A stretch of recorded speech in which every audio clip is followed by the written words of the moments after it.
पढ़ने के साथ साथ हमें सामाजिक ज्ञान, समाज में क्या चल रहा इसका भी जानकारी होना चाहिए। होना चाहिए कि नहीं होना चाहिए?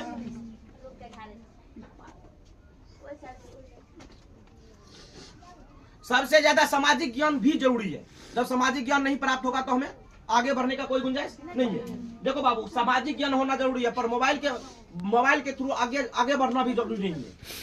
मोबाइल जो हम लोग चलाते हैं मोबाइल चलाते हैं तो मेरे दिमाग में कुछ न कुछ आते जाता है, आ जाता होगा।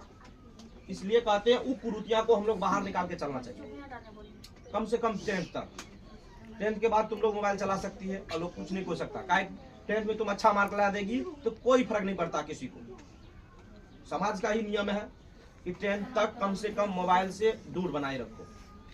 10th के बाद कोई कुछ कहने वाला तुमको नहीं मिलेगा। तुम अपने आप पारिवारिक स्थिति में ढल जाओगे, किसी को कोई मतलब नहीं चलने वाला, किसी को कोई मतलब उसमें चलने ही वाला नहीं। काहे नहीं चलने वाला है बताओ? कहा है कि 10th के बाद मेरा नादानी खत्म होता है, हम लोग एक समाज के थ्रू और अपने परिवार की स्थिति में ढल जाते हैं। क्या करते हैं कि समाज की परिस्थितियों को हम समझने लगते हैं। समझने लगते हैं कि नहीं समझते? इसीलिए कहते हैं बाबू, पढ़ने के साथ साथ सामाजिक ज्ञान और हम अपने माता पिता का इज्जत भी देखना जरूरी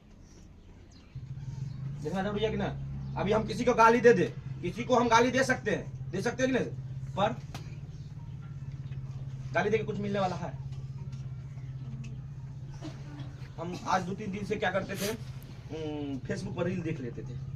ठीक, फेसबुक पर रील देखने के कारण क्या हो जाता था, एक दो वीडियो जो होता है वो लड़का लड़की जो भाग जाता है वो वीडियो आ जाता है मेरे पास। हम उसको देखना नहीं चाहते। इतना खराब हम गाली कमेंट में दे देते जिसका जवाब ही नहीं। तो एक माँ बाप किसी को पोस पाल के बड़ा कर दे, वो कर रहा था कि जो हम अपने मन से भागे।